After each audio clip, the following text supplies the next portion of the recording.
V180's word for today. Helping you live different every day. Do not think of yourself more highly than you ought. Romans 12, verse 3. An old, tired-looking dog wandered into a woman's garden. She could tell from looking at him that he had a good home. He followed her inside, down the hall, and promptly fell asleep.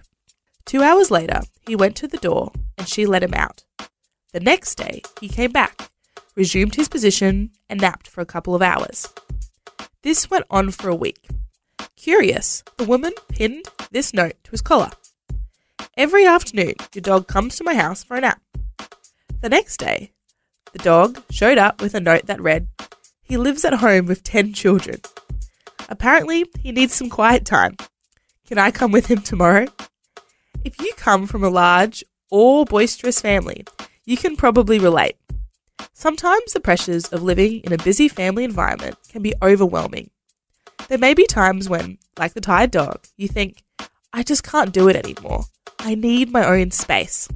You may be longing for time out from looking after siblings and doing endless chores, as well as keeping up with schoolwork, a part-time job, church activities, and Bible study.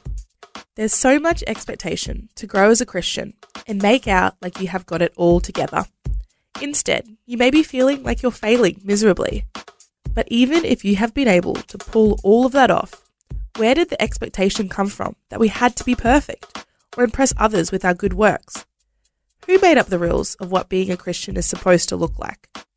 Grace means we already matter to the one who matters most, our good, loving, and grace-filled God.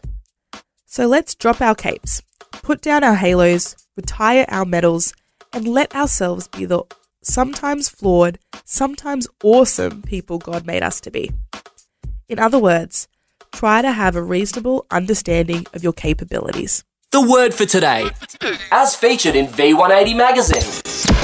Subscribe today at v180.org.au. V180. V180.